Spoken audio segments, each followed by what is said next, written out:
নমস্কার, শান্তন টিভির পর্দায় রয়েছে দীপান্বিতা। চোখ রাখবো সংবাদে। মানব পাচারকারীর সাথে যুক্ত দুই ভারতীয় দালালকে আটক করল আগরতলা জিআরপি থানার পুলিশ। তারা দীর্ঘদিন ধরে নিখোঁজ ছিল। গোপন সূত্রের খবরের ভিত্তিতে ভারতীয় দুই মানব পাচারকারীকে বৃহস্পতিবার গ্রেপ্তার করল জিআরপি থানার পুলিশ। তাদেরকে শুক্রবার রিমান্ডের আবেদন জানিয়ে আদালতে তোলা হয়। দুই মানব পাচারকারীর নাম বিপ্লব কর্মকার, বাড়ি সেদাই মোহনপুর, এবং অপরজন বিশাল দত্ত, তার বাড়ি দক্ষিণ কোলাঘাটি এলাকায়। সীমান্ত রক্ষী বাহিনীর চোখে ধুলো দিয়ে ত্রিপুরায় অনুপ্রবেশ করে লক্ষ লক্ষ টাকা কামাই করার বাণিজ্যে লিপ্ত ছিল ধৃত দুইজন। বৃহস্পতিবার সন্ধ্যায় গোপন সংবাদের ভিত্তিতে জিআরপি থানার পুলিশ, আরপিএফ এবং সীমান্ত সুরক্ষা বাহিনীর গোয়েন্দা দপ্তর আগরতলা রেল স্টেশনে ওঁত পেতে বসে থাকে। তাদের কাছে খবর ছিল মানব পাচারের সাথে যুক্ত দুজন আগরতলা রেল স্টেশনে আসছেন। সেই মোতাবেক আগরতলা রেল স্টেশনে আসা মাত্রই তাদেরকে গ্রেপ্তার করে জিআরপি থানায় নিয়ে আসে পুলিশ। পুলিশ জানায়, তদন্তের স্বার্থে বাকি বিষয় এখনো জানানো যাবে না, তবে তারা দীর্ঘদিন ধরে মানব পাচারে লিপ্ত ছিল। তাদের বিরুদ্ধে আগেও মামলা রয়েছে। এখন আইপিসি ফরেনার মামলা নিয়ে তদন্ত শুরু করা হয়েছে। আমরা গতকালকে আমাদের কাছে একটা গোপন খবর ছিল যে দুইজন ভারতীয় দালাল, যারা ওই বাংলাদেশে বর্ডার ক্রস করার ক্ষেত্রে, ইন্ডিয়া বাংলাদেশ বর্ডার ক্রস করার ক্ষেত্রে সাহায্য করে। তো তারা অ্যাকচুয়ালি আমাদের কেসে ওয়ান্টেডও ছিল। তো সেই সুবাদে যখন আমাদের কাছে এমন খবর আসে, তখন আমরা জিআরপি থানা, আরপিএফ থানা এবং আমাদের যে বিএসএফের যে গোয়েন্দা দপ্তর আছে, প্লাস আরও যে সিস্টার এজেন্সি আছে আমরা সবাই মিলে আমরা আগরতলা রেল স্টেশনে বিভিন্ন জায়গাতে আমরা ছড়িয়ে ছিটিয়ে পড়ি সিভিল ড্রেসে। তো যেইমাত্র তারা আসলো আগরতলা রেল স্টেশনে, তখন আমরা ওই দুইজনকে আমরা ডিটেন করি এবং তাদেরকে গ্রেপ্তার করা হয়। তো আজকে তাদের আগরতলা মহামান্য আদালতে প্রেরণ করা হবে এবং পুলিশ রিমান্ডও চাওয়া হবে। সরকার ভাঙার ভয়ে অন্ধ্রপ্রদেশ এবং বিহারের জন্য পৃথকভাবে আলাদাভাবে অর্থ বরাদ্দ করেছে কেন্দ্রের অর্থমন্ত্রী নির্মলা সীতারমণ। তাই অর্থমন্ত্রীর দ্বারা পেশ করা বাজেট জনকল্যাণের নয়, এমনটাই অভিযোগ তুলে আন্দোলনে নামল যুব কংগ্রেস। শুক্রবার দুপুরে কাঠ ফাটা রোদে আগরতলা শহরে বৃহত্তর মিছিল সংগঠিত করে। মিছিল উপস্থিত ছিলেন প্রদেশ যুব কংগ্রেসের সভাপতি নীলকমল সাহা। তিনি বলেন, সরকারে পেশ করা বাজেট কোনোভাবে জনকল্যাণকর হতে পারে না। বর্তমান সরকারকে বাজেট পেশ করছে বিহার এবং অন্ধ্রপ্রদেশ রাজ্যের স্বার্থে, কারণ সরকার ভাঙার ভয়ে বিহারের নীতিশ কুমার এবং অন্ধ্রপ্রদেশের চন্দ্রবাবু নাইডুকে খুশি করতে অন্ধ্রপ্রদেশ এবং বিহারের জন্য পৃথকভাবে অর্থ বরাদ্দ করেছে কেন্দ্রের অর্থমন্ত্রী নির্মলা সীতারমণ। এবং উল্লেখযোগ্য বিষয় হল, অন্ধ্রপ্রদেশের জন্য 15,000 কোটি টাকা এবং বিহারের জন্য 26,000 কোটি টাকা বরাদ্দ করেছে সরকার, কিন্তু দেশের বাকি রাজ্যগুলির জন্য এভাবে অর্থ বরাদ্দ করেনি। এত স্পষ্ট, নীতিশবাবু এবং চন্দ্রবাবুকে হাতে রাখতে চাইছে মোদী সরকার, না হলে সরকার ভেঙে যাবে। আর দেখা গেছে দেশের অন্যান্য ক্ষেত্রে, অর্থাৎ কৃষক, যুবক, শ্রমিক বিরোধী এই বাজেট। এমনকি এই বাজেটে বহু ক্ষেত্রে ডাবল ট্যাক্সও লাগিয়েছে সরকার, যার জনগণের কল্যাণ হবে না বলে জানান তিনি। আমরা এবার দেখেছি যে অন্ধ্রপ্রদেশ এবং বিহারকে আলাদা ভালোবাসা দেখিয়ে অন্য রাজ্যগুলোকে একটা ডিসক্রিমিনেশনের দিকে নিয়ে চলে গেছে। আমরা দেখেছি যে 26,000 কোটি টাকা খালি বিহারকে দেওয়া হয়েছে এবং 15,000 কোটি টাকা অন্ধ্রপ্রদেশকে দেওয়া হয়েছে। এটার একমাত্র কারণ হয়েছে নাইডুবাবু এবং নীতিশবাবুকে, যে তারা যাতে তাদের সঙ্গে থাকে, কারণ তারা ছাড়া এই সরকার ভেঙে যাবে যে কোনো মুহূর্তে। তাই আমরা এর বিরুদ্ধে, যে খালি বিহারকে এবং অন্ধ্রপ্রদেশকে কেন এইভাবে আলাদাভাবে টাকা দিয়ে অন্য রাজ্যগুলোকে প্রাধান্য দেওয়া হলো না। এবং এই বাজেট কিষাণ বিরোধী, এই বাজেট যুব বিরোধী, এই বাজেট সাধারণ মিডল ক্লাস মানুষ বিরোধী। পুলিশের কনস্টেবল গ্রেপ্তার। অভিযুক্ত কনস্টেবলের নাম সন্তোষশীল, দামছড়া থানার পুলিশ কনস্টেবল। তিনি নেশা দ্রব্য পারাপারের মুখ্য ভূমিকা পালন করছে এই পুলিশ কর্মী বলে তার বিরুদ্ধে অভিযোগ। জানা যায়, ধৃত পুলিশ কনস্টেবল 10,000 ইয়াবা ট্যাবলেট পাচার কাণ্ডের সাথে জড়িত।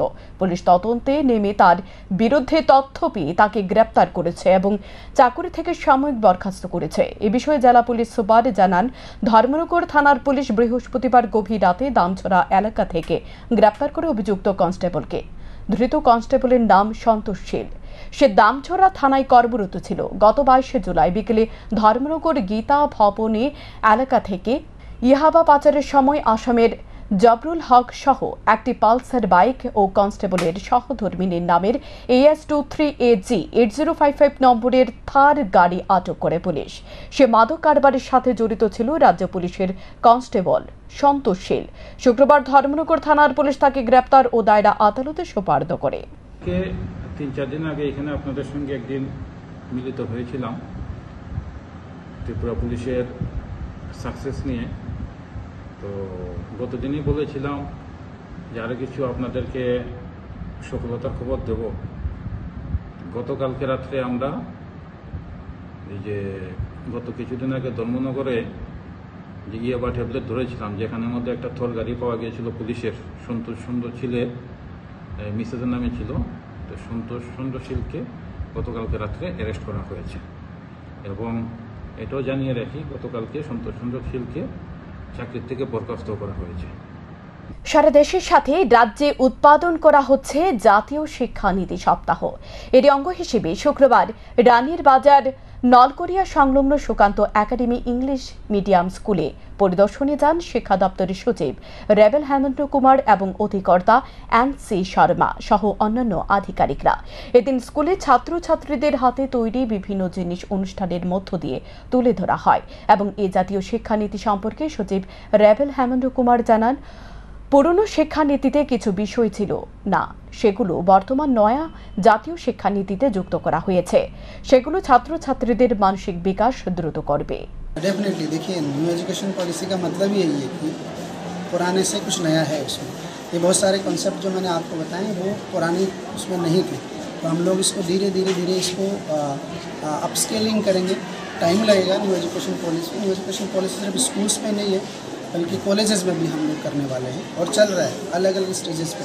इसमें टाइम लगेगा लेकिन बहुत सारे कंपोनेंट हमारे यहाँ पे ऑलरेडी हम लोगों ने समाइट कर लिया है। डेफिनेटली एजुकेशन के लिए ये डेफिनेटली अच्छा है। आप सभी लोग देख रहे हैं किस तरह से बच्चों का पार्टिसिपेशन किस तरह से और एंगेजमेंट बढ़ रहा है और उनका जो माइंड का जो अपना प्रैक्टिकल यूज़ करते हैं उसको, तो डेफिनेटली ये अच्छा है।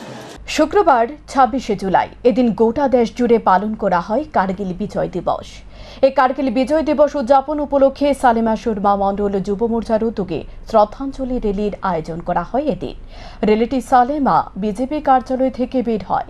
সালেমা নাকা পয়েন্ট পরিক্রমা করে সালেমা আদি ব্লক পর্যন্ত এসে র্যালিটি সমাপ্তি ঘটে।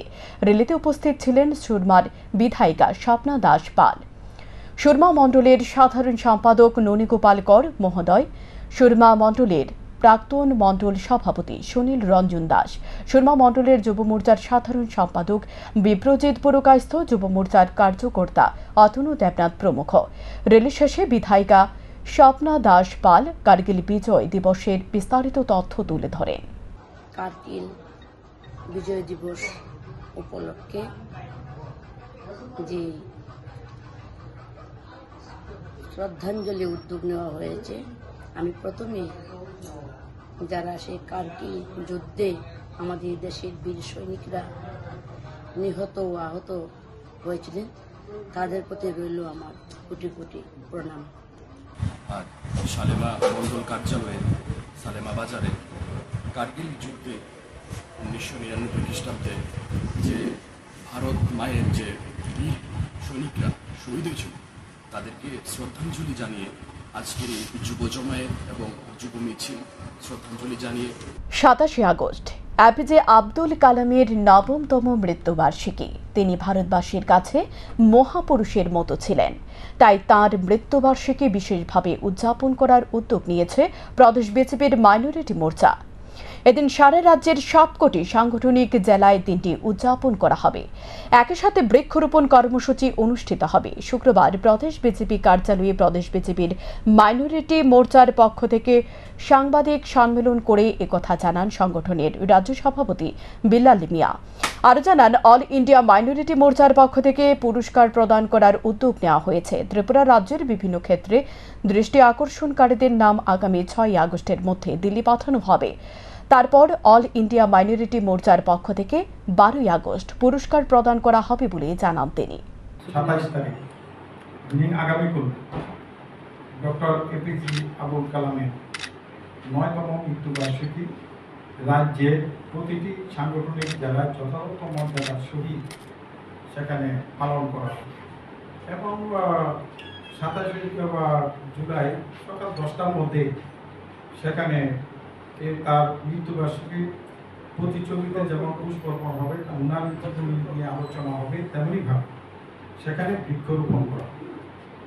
আর এটা প্রতিটা জেলায় হচ্ছে এবং কোথাও কোথাও মন্ডল হবে, যেহেতু আমাদের পঞ্চায়েত ইলেকশন সেহেতু বেশি বিস্তীর্ণ আকারে করা সম্ভব হবে না, তারপরেও এটা করানো হচ্ছে। আবার দ্বিতীয়ত হলো ইউথ ডে, সেখানে আগামী 12 তারিখ সেখানে ইউথ ডেকে লক্ষ্য রেখে সেখানে সারা ভারতবর্ষে ইউথদেরকে করার জন্য আবুল কালাম অ্যাওয়ার্ড দেওয়া হবে মাইনরিটি মোর্চার অল ইন্ডিয়া কমিটির পক্ষ থেকে।